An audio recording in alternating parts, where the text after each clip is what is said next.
ብሉይ ኪዳን ውስጥ ስንት ወገን አለ? አሕዛብና አይሁዶም እስራኤል። እስራኤላዊውም አይሁዳዊ መሆን ከኪዳን አንጻር፣ ከመቅደስ ስርዓት አንጻር፣ ከሕግ አንጻር ብልጫ ነበረው። አሁን አሕዛብ አሉ፣ እስራኤል የሚባል ሕዝብ አለ። ወንጌል አስቀድሞ ለአይሁዳዊ ቀጥሎ ለግሪክ ሰው ይሰበካል። ሲያምን አይሁዳዊም አይሆንም፣ ግሪካዊም አይሆንም። ማንም በክርስቶስ ቢሆን ምን ይሆናል? አዲስ ፍጥረት ይሆናል። ይሄ አዲሱ ፍጥረት የእግዚአብሔር ምን ትባላለች? ቤተ ክርስቲያን ይባላል። ማህበሩ፣ ጉባኤው፣ ስብስቡ። ይሄ ማህበር፣ ይሄ ሶስተኛው ወገን የእግዚአብሔር ቤተ ክርስቲያን የክርስቶስ አካል የበጉ ሚስት የምትባለው ነች። አሁን መጽሐፍ ቅዱስ ውስጥ ያሉ ጥቅሶችን እያወጣን ስናነብ አንድ ንባብ ስታነቡ ያ ንባብ የሚያወራው ወይም ስለ አሕዛብ ነው፣ ወይም ስለ አይሁድ ነው፣ ወይ ደግሞ ስለ እግዚአብሔር ቤተ ክርስቲያን ነው። በልቶ ማየት ጥቅሱን ያስፈልጋል። ከፍለ በደማይ ይሄ ነገር የሚያወራው ቸርችን ነው፣ አሕዛብን ነው፣ አይሁድን ነው ወዘተ ብሎ ማጥናት እንዴት እንደሆነ አሁን ይህቺ ዝም ብዬ መንደርደሪያ ነች። ወደ ዋናው ነገር ስንመጣ ብርት ይልልናል። ብዙ ጊዜ አሕዛቦችና ለአሕዛብ የተጻፈውና ነገርና የቤተ ክርስቲያን ነገር ለመለየት ይቀላል። ሚምታታብን የቱ ነው? ለአይሁዶች የተጻፈውና ለቤተ ክርስቲያን የተጻፈው ነገር ለመለየት ይከብደናል። ለምን? አብዛኛው የብሉይ ኪዳን መጽሐፍ የተጻፈው ስለ አሕዛብ ነው፣ ስለ አይሁድ ነው። ምንም የአሕዛብ አንድ ወገን አይሁድ አንድ ወገን ቢሆንም ሕጉ፣ መጽሐፉ፣ ኪዳኑ ይሰጠው ለማን ነው? ለዚህ አብዛኛው ታሪክ የማን ታሪክ ነው? የአይሁዶች ታሪክ፣ የሕግ ታሪክ ነው፣ የእነሱ ነቢያቶች ታሪክ ነው ወዘተ ወዘተ። ቀጥሎ ያለው ለየትኛው ወገን የተነገረ? ለሶስተኛው ወገን። ማነች? አዲስ ኪዳን የተገባላት የክርስቶስ ቤተ ክርስቲያን። ስለዚህ ወፍራሙ ክፍል ውስጥ ያለው ይሄ የሕግ መሰጠት፣ የኪዳኑም የተስፋውም ቃላት የአባቶችም ለነርሱ ናቸው የተባለላቸውን ጥቅስ እዚህ ውስጥ ካሉ ጥቅሶች ጋር መጀመሪያ ማስተያየት ያስፈልጋል። እዚህ ውስጥ ላንተ የተጻፈውን በደንብ ካወቅክ በኋላ እዚህ ውስጥ ያለውን ለመለየት ይቀላል። በጣም በሚያሳዝን መልኩ ለአይሁዶች የተጻፈውን ጽሑፍ ክርስቲያኖች በጣም በጥንቃቄና በብስለት ሲያውቁት፣ ለቤተ ክርስቲያን የተጻፈውን ነገር ግን ኢቭን ከፍተው ማያዩ አሉ፣ ማይለዩ አሉ። እንኳን ሊለዩት ማያነቡ፣ ሲያነቡ እምቢ ይላቸዋል፣ ሲያነቡ እንቅልፍ ይጥላቸዋል። ለአይሁዶች የተሰጠውን እዚህ ውስጥ ገብተው ሲያነቡት ደስ ይላቸዋል፣ ደስ ይላቸው። አንድ ወጣት ልጅ ብዙ ጊዜ ማነሳው ምሳሌ ዳዊት የሚባል ትንሽዬ ልጅ ጎልያድ የሚባል ትልቅዬ ሰው ሲጥል ታሪኩ ደስ ይላል፣ ደስ ይላል። እንትና አለ እናንተ በተገዳደርከው በእስራኤል አምላክ መጣበው ወረወረው፣ ወነጨፈው፣ ግንባሩ ላይ ተቀረቀረ፣ ጎልያድ ሞተ፣ አንገቱን ቆርጦ ያዘው። ሰፈር ሲገባ የሰፈር ሴቶች ይዘፍኑለት ጀመር፣ ረዴፍ ረዴፍ ብለው። ደስ አይልም? ታሪኩ ደስ ይላል። እዚህ ጋር ስትመጣ አባቶ አንተ በእኔ እንዳለ እኔ ባንተ እንዳለው እነሱ በእኔ አንድ ሲሆኑ አንድ ብንሆን ሲል ምንድን ነው ትል? እኔ ባንተ ሲሆን አንተ በእኔ በእነሱ ሲሆን ይህን ነገር ከማሰብ ምን ይሻላል? ነግራችሁ ሊሆን ይችላል። አንዲት እህቴ ምናልባት ትኖር ይሆናል እዚህ ውስጥም። አንድ አገልግዬ ቤት ስገባ ምሳ እየበላው ደወለችልኝ። ከሆነ ቸርች አባል ነች። ደወለችልኝ። ዴቭ ደስ ብሎኝ ነው ዛሬ ደወልኩኝ። ምሳ ምን አግኝተሽ ነው? ዛሬ እኛ ቸርች ኤፌሶን ተሰበካለች። እውነት ነው የምላቸው። ኤፌሶን ሰምታ አታውቅም። መጽሐፉን እና ንባቡን እንጂ የምታውቀው ኤፌሶን በዝርዝር ሲሰጥ አታውቅም። ለምን? ምንም እግዚአብሔር ካረዳህ ኤፌሶን አይጥምህም። ከበሰልክ ነው ኤፌሶን የሚጥምህ፣ አጥንት መቆርጠም ከጀመረ። በተረፈ ነው ይላል በእርሱ ስራ እንደዚህ እንድትሆን አድርጋችሁ፣ በእርሱ ስራ እንደዚህ ሆነ፣ በእርሱ ስራ አስቀድመን የተወሰን ሚድናንተ በእርሱ አስቀድመን የተወሰን የነገር እዚህ ጋር ስመጣ ቀይ ባህርም በፊታቸው ነበረ፣ ፈርዖንም ከኋላ ነበረ። እግዚአብሔር በበትር መታው አለው፣ ባህሩም ተከፈለ፣ ህዝቡም አለፉ፣ ከበሮ ይዘው ይዘምሩ ጀመር። ደስ አይልም? ደስ ይላል እኮ ለልጆች ደስ የሚል ነው።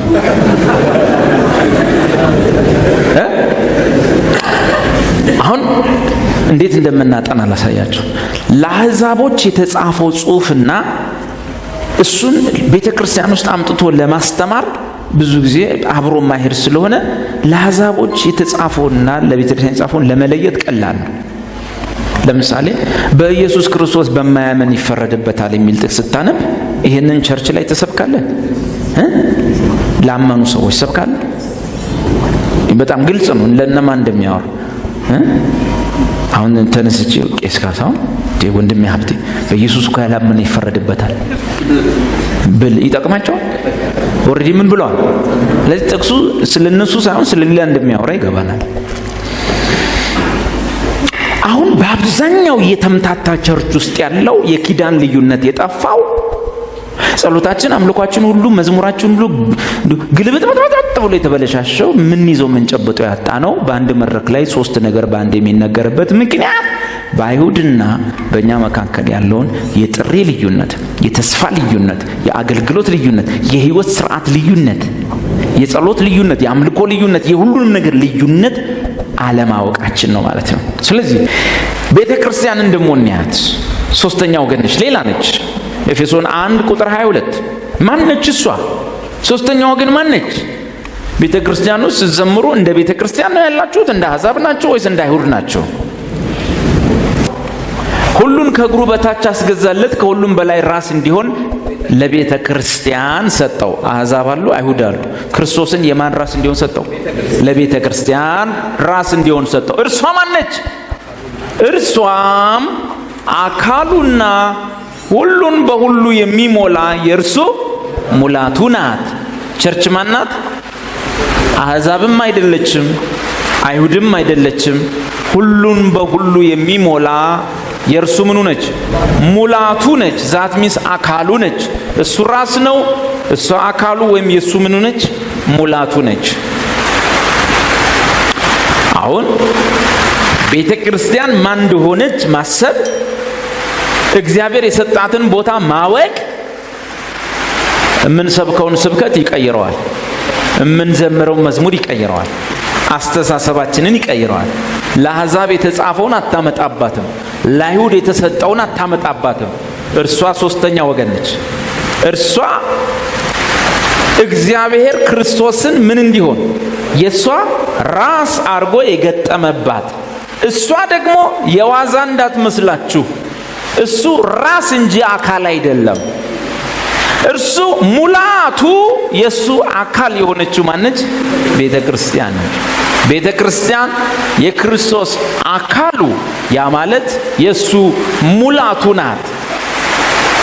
ራስ ካለ አካል አለ፣ አካል ካለ ራስ አለ። ግን ስንት ናቸው? አንድ ነው። የእግዚአብሔር ቤተ ክርስቲያን ከየት ነው የመጣችው? ወንጌል ለማን ሲሰበክ? ለአሕዛብና ለአይሁድ ሲሰበክ አምነው የሚወጡት ለብቻቸው ስንተኛ ወገን? ሶስተኛ ወገን ይሆናል። እቺ ሶስተኛው ወገን ለነዛ የተጻፉትን ጥቅሶች፣ ለነዛ የተሰጡትን ማስፈራሪያዎች ለሷ ማምጣት፣ በተለይ ለአይሁድ የተሰጠውን የህይወት ስርዓት ለሷ ከተሰጠው የህይወት ስርዓት ጋር ማጋጨት፣ ለአይሁድ የተሰጥቶ የነበረውን የአምልኮ ዘይቤ ለሷ አምጥቶ መስጠት፣ ለአይሁድ የተሰጠውን ለእግዚአብሔር ያለ እይታና ስዕል በቤተ ክርስቲያን ውስጥ አምጥቶ መስበክ፣ አንድን የአካሉ ብልት የሆነን ክርስቲያን እንደ አንድ እስራኤላዊ ሰው ማየት፣ ክብራቸውን እኩል አድርጎ ማየት፣ ጥሪያቸውን እኩል አድርጎ ማየት፣ ተስፋቸውን የሁለቱንም እኩል አድርጎ ማሰብ ትምህርታችን እንዲምታታ ያደርገዋል። መዝሙሮቻችን እርስ በርሳቸው እንዲጋጩ ያደርጋል። ኤፌሶን 5:29 ታንኪ ፋዘር። ቤተ ክርስቲያንን ደግሞ ያዋት ማንም የገዛ ስጋውን የሚጠላ ከቶ የለምና፣ ነገር ግን የአካሉ ብልቶች ስለሆንን ክርስቶስ ደግሞ ለቤተ ክርስቲያን እንዳደረገላት ይመግበዋል፣ ይንከባከበውማል። ቤተ ክርስቲያን ቅድም አይተናታል። የክርስቶስ አካል ሙላቱ ነች። እሱ ራስ ነው፣ እሷ የሱ ሙላት ነች። እሷና እሱ አንድ ላይ አይደለም ያሉት፣ እሷና እሱ አንድ ሆነዋል። ቤተ ክርስቲያን ሌላ፣ ክርስቶስ ሌላ ካሰብክ አካሉን ገንጥለኸዋል ማለት።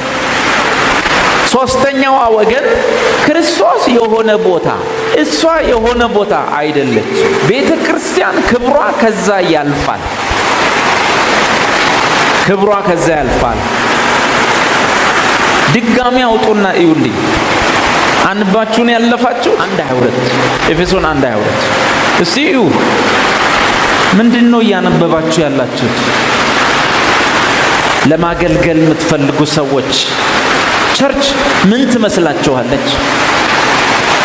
መዘመር፣ መስበክ፣ መተንበይ የምትፈልጉ ቸርች ለእናንተ ማናት? የሆነ የሃይማኖት ቡድን ስብስብ ናት? ሰው የሆነ ሃይማኖት ቤት ውስጥ ይሰበሰባል። በየሃይማኖት ቤተ ክርስቲያን እንደዛ ነች እንዴ? እስቲ ቁጥር 23 እርሷ ምኑ የማን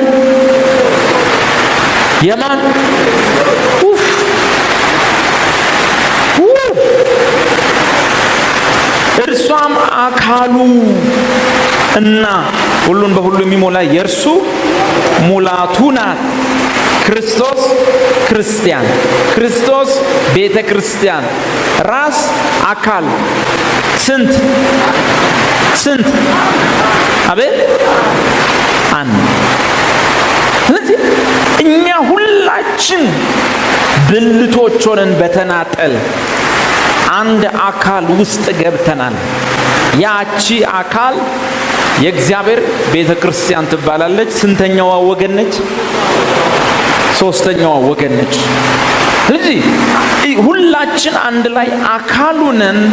እያንዳንዳችን በግል ከነ ብርታት፣ ከነ ድካም፣ ከነ ጉብዝና፣ ከነ ስንፍና የክርስቶስ የእግዚአብሔር ልጅ የመሲሁ የክርስቶስ ብልት ሆነ ተገጥማል። ቸርች ማነች? እሱ ራስ፣ እሷስ አካሉ። የማን ሙላቱ? የክርስቶስ ሙላቱ። ራስ በሰማይ አካል በምድር። ስንት? አንድ። እኔን ከታች ስትመታ፣ እኔን ከታች ስትቀጠቅጥ፣ እኔን ከታች ስታሳድድ ከላይ ብቅ ይላል። ለምን ታሳድደኛለህ እንዴ? እኔ ታች ያሉትን ነካው፣ አንተ ማነህ? እኔ የምታሳድደኝ የናዝሬቱ ኢየሱስ ነኝ። አሜን። ኦኬ። ወዴ የኔ እኔም የእርሱ የሚለየን ማነው? እሱ ሁለታችን ተዋደናል፣ አንለያይም፣ አንድ ሆነናል። እስቲ ከኔ ጋር አብራችሁ እመኑ። እኔ በሉ የእግዚአብሔር ልጅ የክርስቶስ የአካሉ ብልት ሆኜ ተገጥሜያለሁ። የገጠመኝ መንፈስ ቅዱስ ስለሆነ ሰው አያወጣኝም፣ ዛቻ አያስወጣኝም፣ ፍርሃት አያስወጣኝም። አሜን። በጭራሽ። አሁን ምን እንዳለ ታውቃላችሁ? ስለኛ ሲያወራ ኤፌሶን 5 አንዴ ላፍጥ ነው። ባሎች ሆይ የባልና የሚስት ታሪክ እያወራኩ፣ የባልና የሚስት ቸርች ማናት? ባሎች ሆይ ክርስቶስ ደግሞ ቤተ ክርስቲያንን እንደወደዳት ሚስቶቻችሁን ውደዱ። በውሃ መታጠብና ከቃሉ ጋር አንጽቶ እንዲቀድሳት ስለ እርሷ ራሱን አሳልፎ ሰጠ። እድፈት ወይም የፊት መጨማደድ ወይም እንዲህ ያለ ነውር ሳይሆንባት ቅድስትና ያለ ነውር ትሆን ዘንድ ክብርት የሆነችን ቤተክርስቲያን ለራሱ እንዲያቀርብ ፈለገ። ልክ አንድ ወንድ አንዲትን ሴት እንደሚያጭ። እሺ ቀጥለው እንዲሁም ባሎች ደግሞ እንደገዛ ስጋቸው አድርገው የገዛ ሚስቶቻቸውን ሊወዷቸው ይገባቸዋል። የገዛ ሚስቱን የሚወድ ራሱን ይወዳል። ማንም ስሙ የገዛ ስጋውን የሚጠላ ከቶ የለምና። ስሙ ማንም የገዛ ስጋውን የሚጠላ ከቶ የለም። እስቲ ከኔ ጋር ሆናችሁ ዝም ብላችሁ ግግም በሉ። እስቲ ግግም በሉ። እመን እስቲ ኢየሱስ በሉ። ከቶ ሊጠላኝ አይችልም። ማንም በሉ የገዛ ስጋውን ሊጠላ አይችልምና። ጥላኝ ብለው ሊጠላኝ አይችልም። ምክንያቱም ስጋው ሆኛለሁ፣ አጥንቱ ሆኛለሁ፣ የእርሱ ብልት ሆኛለሁ፣ የአካሉ ክፍል ሆኛለሁ። ኢየሱስ ሊጠላን አይችልም። ለምን? ማንም የገዛ ስጋውን ሊጠላ አይችልምና። ከቶ የሚጠላ የለም። ነገር ግን የአካሉ ብልቶች ስለሆንን፣ አካሉ አለ፣ እያንዳንዳችን ምኖች ነን? ብልቶች ስለሆንን ክርስቶስ ደግሞ ለቤተ ክርስቲያን እንዳደረገላት ጭራሽ ምን ያደርገዋል? የአካሉን ብልት ምን ያደርጋል? ይመገበዋል፣ ይንከባከበዋል። ገብቷቸዋል? እቺ ስትቆስል ቆርጦም ይጥላል እንዴ? ምንድነው እሱ ብለን ታረጋለን? እስቲ አይቆርጠኝም በሉ። ማንም የገዛ ስጋውን ሊጠላ አይችልምና። ይሄ ነገር ስለምንድን የሚያወራው? ቀጥሎ ስለዚህ ሰው አንደኛ እናቱን ሳይሆን አባቱን፣ ሁለተኛ እናቱን ይተዋል፣ ከሚስቱም ጋር ይተባበራል። ሁለቱም አቤት ስንት ስጋ አባቱን ይተዋል፣ እናቱን ይተዋል። ከአብ ጋር መተካከልን መቀማት እንደሚገባ ነገር ሳይቆጥረው በባሪያ መልክ ይመጣል። እነሆ እናትህ ሲሉት እናቴ ማነች ይላል። ምን ፈልጎ? ወንጌልን ከሰሙት ካመኑት ጋር፣ እነዚህ የእግዚአብሔርን ቃል የሚሰሙ ማነች እሷ? ሶስተኛው ወገን ማን? ቅድስት ቤተ ክርስቲያን፣ የክርስቶስ የአካሉ ክፍል። በምን እናውቃለን? ብዙ ሰው ይህን ጥቅስ ዳይሬክት የሚወስደው ለባልና ለሚስቶች ነው፣ ለአበበና ለአልማዝ ነው። ግን አይደለም። ሰው አባቱና እናቱን ይተዋል ከሚስቱም ጋር ይጣበቃል የሚለው ሁሌ ለአበበና ለአልማዝ አይሆንም። እንደውም ብዙ ጊዜ አበበና አልማዝ ላይ ውጤታማ አይደለም። ለምን ሲባል አንዳንድ ሰው አባቱንም እናቱንም አይተውም ሚስቱን ሲያገባ። ለውጣጫው በ40 እና በ50 ዓመቱ ካገባ በኋላ ትንሽ ነገር ሲቸግረው አባቱ ጋር ይደውላል፣ እናቱ ጋር ይደውላል። በ40 ዓመቱ እማዬ የሚላል ቆራጥ ያልሆነ ቆርጦ የማይወጣ ብዙ ወንድ አለና ጥቅሱ ብዙ ጊዜ እና አበበ ላይ አይሰራም። በዋነኛነት ጥቅሱ የሰራው ማን ላይ ነው? መልሰው ቁጥር 31 ስለዚህ ሰው አባቱንና እናቱን ይተዋል ከሚስቱም ጋር ይተባበራል፣ ሁለቱም ስንት? እስቲ ጌታ በሉ። ሊጠላኝ ከቶ አይችልም። ማንም የገዛ ስጋውን ሊጠላ ከቶ አይችልምና። የስ ስለዚህ ሰው አባቱን እናቱን ይተዋል ከሚስቱ ጋር ይተዋል፣ ሁለቱም አንድ ስጋ ይሆናሉ። ቁጥር 32 ይህ ምስጢር ታላቅ ነው፣ እኔ ግን ይህን ስለ ክርስቶስና ስለ ቤተ ክርስቲያን እላለሁ። እኔ ይህን ጥቅስ የምጠቅሰው ለአበበና ለአልማዝ አይደለም። በዋነኛነት በትክክል አባቱን ትቶ ለመጣ፣ በትክክል እናቴ ማነች ላለ፣ ሚስቱን ለፈለገ ለእርሱ ነው የምጠቀመው። አሜን። ስለዚህ ክርስቶስ ከኛ ጋር ስንት ስጋ?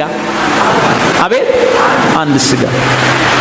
አሁን አማርኛ ቋንቋ አካል የሚለውን ነገር እንዲህ ሰብሰብ አድርጎ ነው የጻፈው። ቁጥር 30 ጋር ሄደ። ማንም የገዛ ስጋ የሚጠላ ከቶ የለም፣ ነገር ግን የአካሉ ብልቶች ስለሆነን አይደል የሚለው? አካሉ ስላሉ ብልቶች ከታች ወርዶ አባቱና እናቱን ይተዋል የሚል ቃል ነው አይደል የተጠቀመው? ከየት ነው እሱ ጥቅስ የተወሰደ? ስለዚህ ሰው አባቱና እናቱን ይተዋል፣ ከሚስቱም ጋር ይጣበቃል፣ ሁለቱም አንድ ስጋ ይሆናሉ የሚለው ከየት ነው የተወሰደ?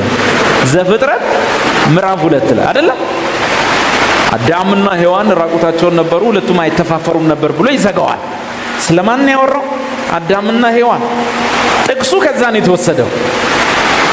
መጣና ኤፌሶን ላይ አዳም እዛ ጋር ብድግ ብሎ ከእንቅልፉ ሲነቃ ምንድነው ያለው? ከአፉ ሴትዮዋን ሲያት ከአጥንቱ ወጣች፣ ተሰራች። ብድግ ሲል ሲያት ምን አለ? ይህች አጥንት ከአጥንቴ ስጋዋም ከስጋዬ። ያዙልኝ አጥንትና ስጋ የሚለው እስቲ ባይገባንም በኋላ ስንማማር ይገባናል። ባይገባንም ዝም ብላችሁ እስቲ አሁንም ግግም እንበል። እስቲ እኔ በሉ የክርስቶስ የራሱ የክርስቶስ አጥንትና ስጋው ነኝ፣ ከሌላ አልወጣሁም በሉ።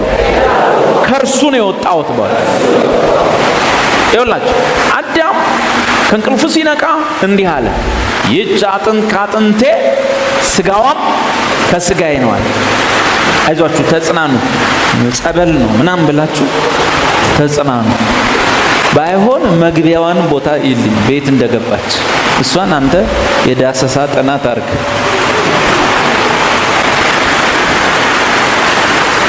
ስለዚህ ጳውሎስ ሰው አባቱን እናቱን ይተዋል የሚለውን ከዛ ጋር ካመጣው ጥቅሱን አዳም ምንድነው ያለው? አጥንቷ ከአጥንቴ ስጋዬ ከስጋዬ አይደል? ስለዚህ እዚህ ጋር ብልቱ ወይም የአካሉ ብልቶች የሚለው ነገር የአዳም ቋንቋ ነው መሆን ያለበት። ምኑና ምኑ? የክርስቶስ አጥንቱና ስጋው። በምን እናውቃለን? እንግሊዘኛውን የኛ የአካሉ ብልቶች ይላል አይደል? የአካሉ ብልቶች ነን ይላል። እንግሊዘኛው ይሻላል። ምን ይላል እንግሊዘኛው? For we are members of his body, of his flesh. For we are members of his body. ምን እና ምን? የአካሉ ብልቶች ነን ካለ በኋላ እንግሊዘኛው ምን ይላል? Of his flesh and of his bones. ምንና ምኑ ነን ይላል? ስጋውና አጥንቱ ነን ነው። በሉ አሁን ድርቅ በሉ ከኔ ጋር። እኔ ማለት ከነ ድካሜ ከነ ብርታቴ ራሴን ከምገምተው ሰው ከሚገምተኝ ውጭ ነኝ።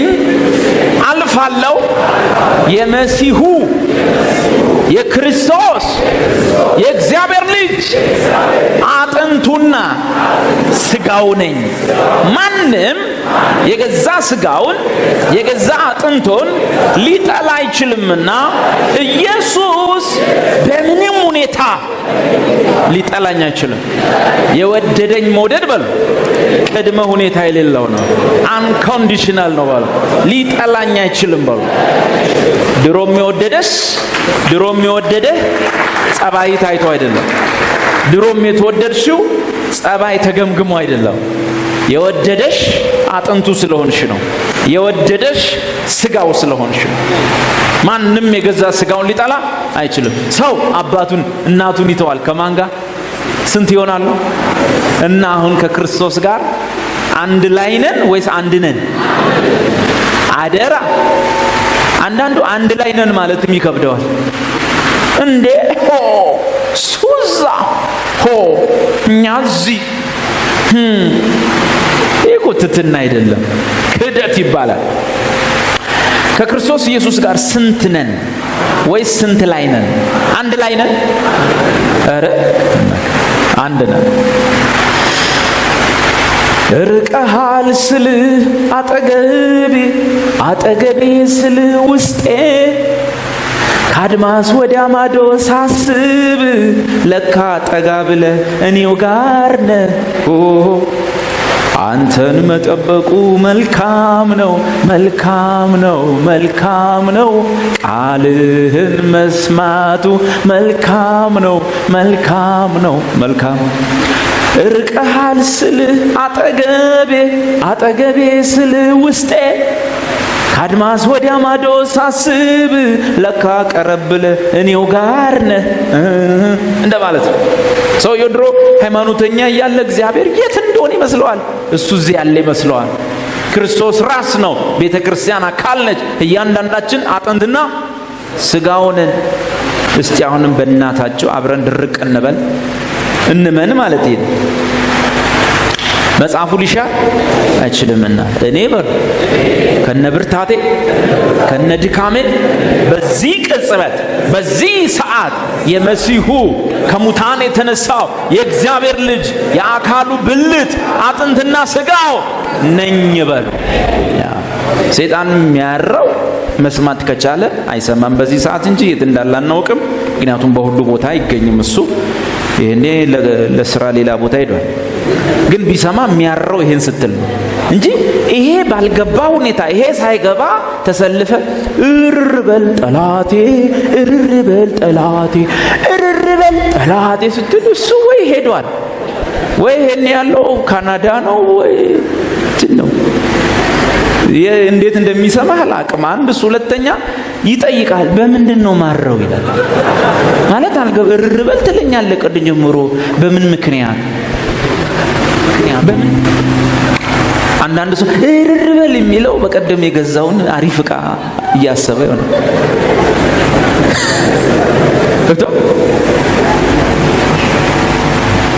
21 ኢንች ቴሌቪዥን ገዝቶ የገባ ሰው ሊሆን ይችላል። ይሄ እንደዚህ የሚለው ደስ ብሎት እርር በል ጠላቴ። በመሰረቱ ለአንዳንድ ሰው ጠላቱ ጎረቤቱ ነውና እርር በል ድምፅ ጨምሩ ይላል። ሰይጣን እንዲሰማ ነው ጎረቤት። እንደዛ አስባችሁ እርር በል ጠላቴ ካልክ ሰይጣን አያረም። ለምን? አንተ 21 ኢንች ተሸክመን የገባው ሰይጣን ለወዳጆቹ ባለ 49 ኢንች እየሰጠ ነው።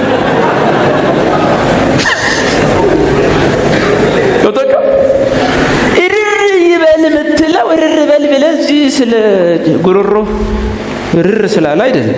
እርር የሚለው መረዳትህን ሲያይ እንደማያገኝ ሲያቅ ፍላጻውን ሊያስገባብህ እንደማይችል ሲያቅ ዝለ ዜሮ ገብተህ ደክመህ ያለ ይኸው ዝም ብለህ እኮ አትረባም አንተን ብሎ ሰው እሺ ብትተወው ሲል ኖ ጻድቅ ነኝ በዚህ ሰዓት I am the righteousness of God.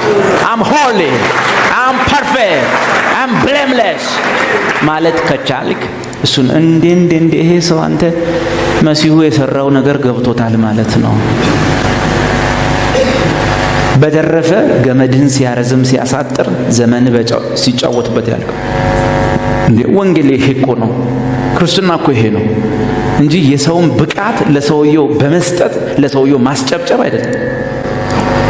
ብቃታችን ይላል ሁለተኛ ቆሮንቶስ 3 ቁጥር 3-4 ብቃታችን አሁን እንኳን ቆሜ ሳስተምር ከእግዚአብሔር እንደሆነ እንጂ ከራሳችን እንደሆነ ለማሰብ ራሱ የበቃን አይደለም። እንዲሁ ሰው እኮ ደፋር ነው። መጀመሪያ እንዴት አሰብከው? እኔ ትንሽ ጎበዝ ነኝ። እኔ በጣም ነው የምጾመው። ሰው ብዙ አይጾምም። በጣም ጸልያለሁ። ሰው ብዙ አይጸልይም። እኔ አሁን እዚህ ጉባኤ ከመምጣት በፊት 40 ቀን ነው ፋስት ያዝኩት። አሜን። እናንተ ግን ዝም ብላችሁ ትበላላችሁ ብለህ ነው የምታበቀው።